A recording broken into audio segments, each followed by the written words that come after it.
Okay, so how do you recommend someone would get started in a career in coding if they seem to have an interest or perhaps know someone or know that there's jobs out there in coding and maybe coding and billing? How do you recommend that they get started in that particular career? What do they do first? Good question.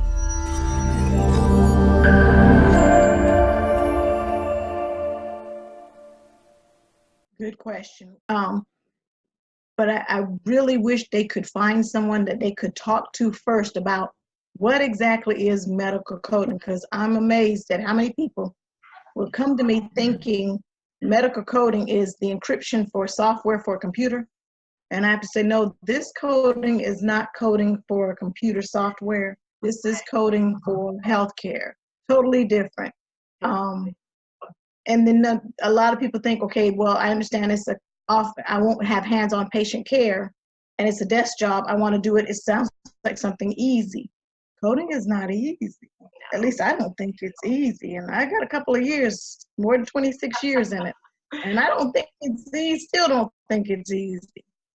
Right. So not the word I want people to understand that it's right. It's not anything quick and easy to do. And you got to really put your heart and soul in this to really understand what's going on. But once you talk to somebody in healthcare and it sounds like something you're interested in doing, then I recommend taking an intro type course to understand exactly what medical coding is. Do a lot, there's, like you said, there's YouTube videos. There are, if you just Google, I mean, I'm amazed at how big medical coding has gotten. I mean, people used to always tell me, oh, it's going to be like medical transcription. It's going to go away. The software is going to eventually take over coding. I don't see that happening. Software enhances, it helps us, but I don't see software being able to do medical coding completely. I would agree. I think there's too many different types of scenarios, and especially from a provider perspective, the understanding of what the provider was trying to communicate through the note and really being able to articulate that and perhaps then trigger a question back to the provider, all of those types of conditional things, it's really challenging to trust that a software would be able to execute it 100%. I do think that they'll probably try to get really close to making it, but I think it's still going to require the expertise of a final look of an experienced and certified coder. So great. So let's say on that topic, do you recommend any particular programs when someone has an interest in starting either an intro course or has decided they want to go ahead and get trained in coding? What programs would you recommend? Or do you recommend it? And that's a good question too, because in the beginning, I used to recommend programs, but now that medical coding is going completely online, I have too many emails coming in daily saying, I signed up for an online medical coding course and I feel like I'm left out in cyberspace. Mm-hmm. Or the biggest one I'm getting lately is I took a 3-day coding course. I went down, took a Friday, Saturday, and Sunday seminar, weekend class to learn how to code and sit for my CPC exam. Passed the class, got my CPC credential, and I can't code. I don't know what I'm doing, right? Right.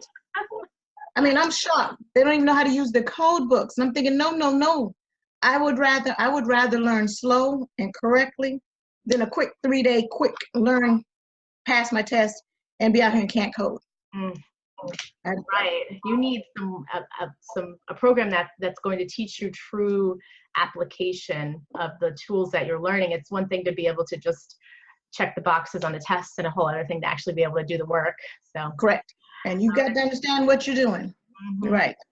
We've seen the same thing even in the billing world. A lot of programs out there, and you know, there's a lot of misconceptions too, or it's like, well, I took the program and then I went and got a job in this specialty thinking that program was going to be perfect. Like for us in billing, you know, you take a program for a general billing certificate, and then you go and want to work for an orthopedic surgeon or something. You're going to need to have a better understanding in the billing for that specialty, for that area, with all the different carriers the provider might be in network with. So the same thing applies, I'm sure, for coding.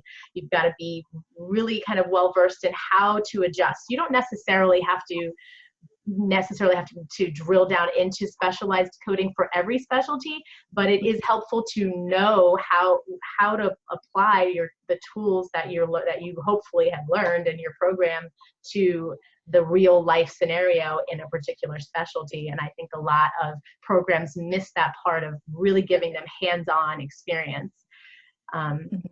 So when you say the training, so they do an intro program, they go get a program, what kind of things are they looking for in a program when they're looking to select a coding program?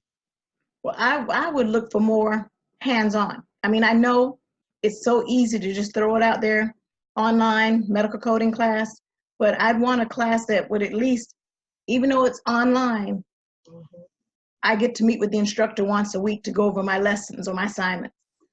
Okay. I have that connection with my instructor that should I have questions, I have a solely dedicated site that I can go to deal with my other classmates as well as my instructor with questions that I might have. And that I have a lot of resources that I can fall back on should I need or have questions. Right. Not just give me a book and throw me out there. No. Yes. Yeah, that's the part that I love about programs, even from the billing perspective, for both billing and coding, if they give them the real feeling of a classroom environment.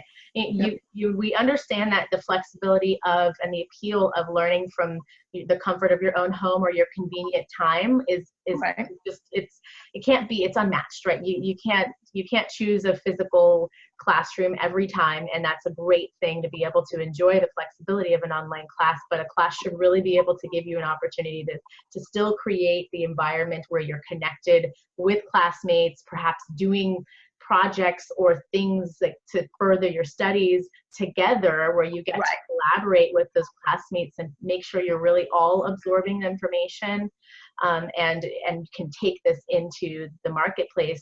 It's an unfortunate circumstance for all parties when people leave these programs that are inadequate and then join the healthcare workforce, because now everybody loses.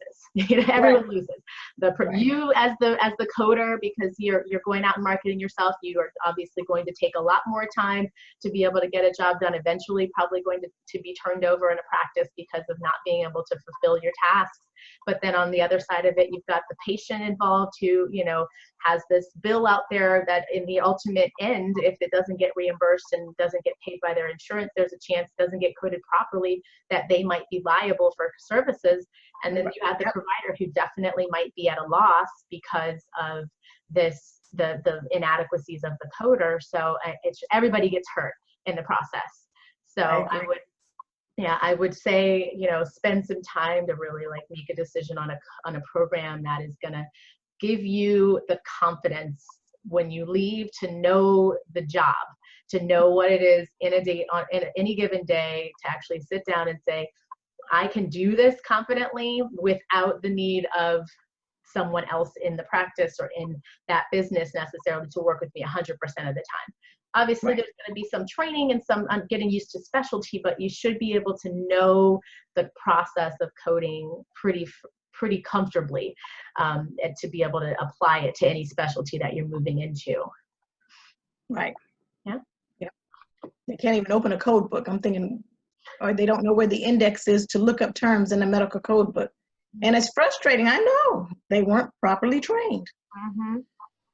Yeah, they said, so they went to a program and someone said, oh, just get this thing and you type this definition in or this term in, and that's all it is.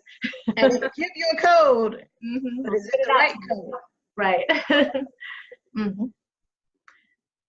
If you found this video helpful, give it a thumbs up. And if you're new here, welcome. Don't forget to subscribe so you don't miss out on any videos that will help to strengthen the business side of your healthcare organization. We post videos each and every week. Until next time, my friends.